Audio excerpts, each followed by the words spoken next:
Well, welcome back to the allotment. It's the middle of July 2010 and we're here in the fruit cage which we built last year. So this is the first year that we're actually getting any decent crops from the fruit cage, and we're getting quite excited about what it's producing because there are some really good crops that are coming on. So if you come on in, I'll show you around how we're getting on here. Well, here we have the red currants. Not ready yet, but they are on their way. Now, my dad grows these up on his allotment as well, and last year he gave us quite a surplus of red currants which we made into red currant jelly. The black currants are doing extremely well, as you can see, and we're very pleased with the way that the whole crop has come along. Now we'll be picking these black currants today to take back to the kitchen to make into blackcurrant jam. Now this is the raspberry crop, and again it's coming along very well, and again we'll be picking these today to be making into jam. We've already picked one batch. Now the thing we're going to have to watch out for with the raspberries is that they're quite invasive and they will spread to fill the whole of the area and try to take it over. So at some point we're going to have to remove some of the raspberries, certainly the new runners that we'll get from them. Now on the floor here, like a carpet, are the strawberries, and we transplanted all the strawberries here last year and they are now doing extremely well. And again, this is another type of plant that spreads very easily, and we're going to have to watch out for this because they are already spreading across the whole of the floor of the fruit cage, so we'll be watching out for that. But I'll show you in a moment. We've got some excellent fruit, particularly up at the top end of the fruit cage.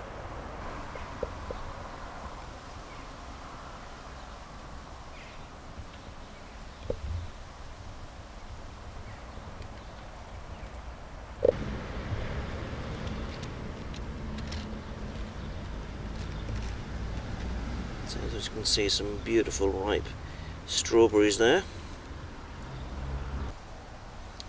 and lots of raspberries there that need picking today. As you can see, the fruit cage itself is quite a size. It's at least 3 times bigger than the greenhouse, but I have to say it's been well worth the investment. So if you've got the space for one, then put one in. It keeps the birds off your crops. Well, here we are on bed 5. This is where we planted out the rest of the soft fruit that didn't get into the fruit cage last year. So again, this is the first year but we're really getting a decent crop from it. Same raspberries, early summer raspberries that we have in the fruit cage. So again, these have already been cropped. We've already got a supply of raspberry jam back in the house as a result of the crops here. But what we're going to have to do is watch out for them being invasive because they're already starting to spread with new runners growing up on the rest of the bed as well. We also have here on bed 5 a couple of small gooseberry bushes, and again they've been quite successful with the amount of fruit that they've got for us. We have already made some gooseberry pies with the gooseberries from our garden in London, and these gooseberries are a few weeks later because these are on our allotment up on Tyneside, so everything's a bit later up here, and we'll probably be using these to make jams and pies.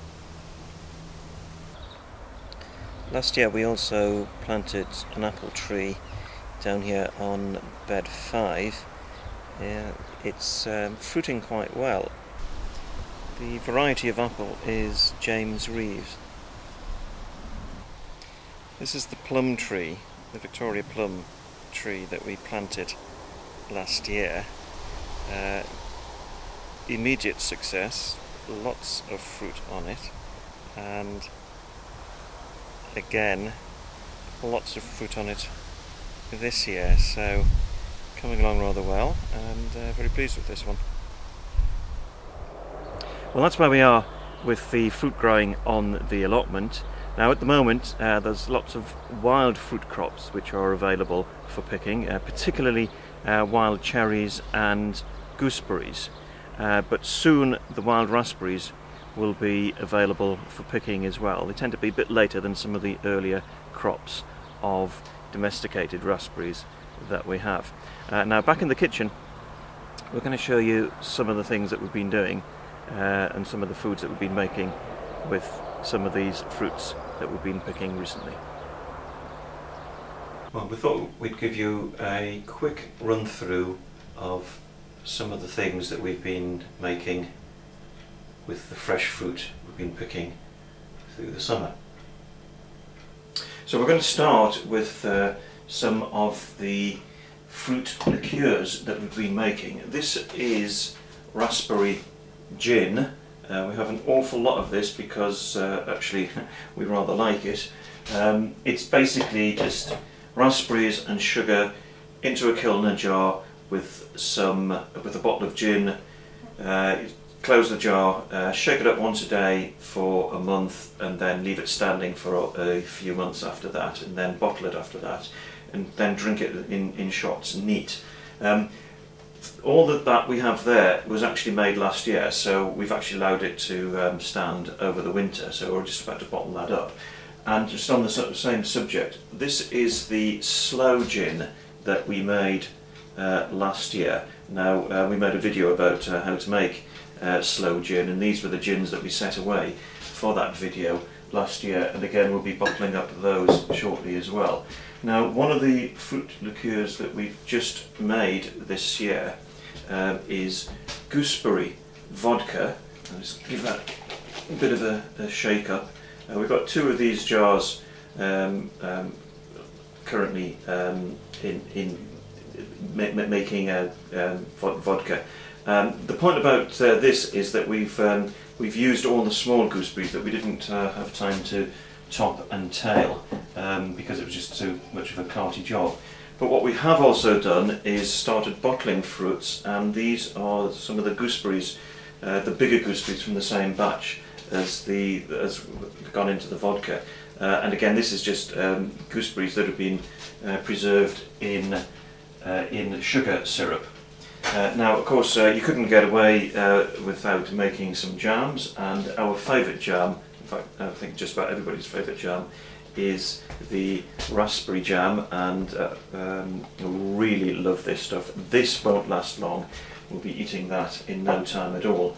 Now I know rhubarb isn't a fruit, but it sort of gets sometimes classed a bit as a fruit. We've got loads of it on the allotment. We've been making rhubarb and ginger jam. We make that every year. Again, very popular, a very nice one.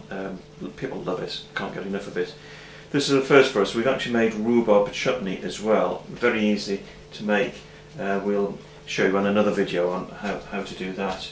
And finally, this I made a few weeks ago, and it's already been in the freezer, and we've only just got it out for the video. We'll put this back in the freezer. But this is a gooseberry pie, and one of the forthcoming videos that we've got is actually how to make a gooseberry pie. We've got one set of gooseberry bushes that are still left to be picked on the allotment, and we're saving the gooseberries to make another set of pies.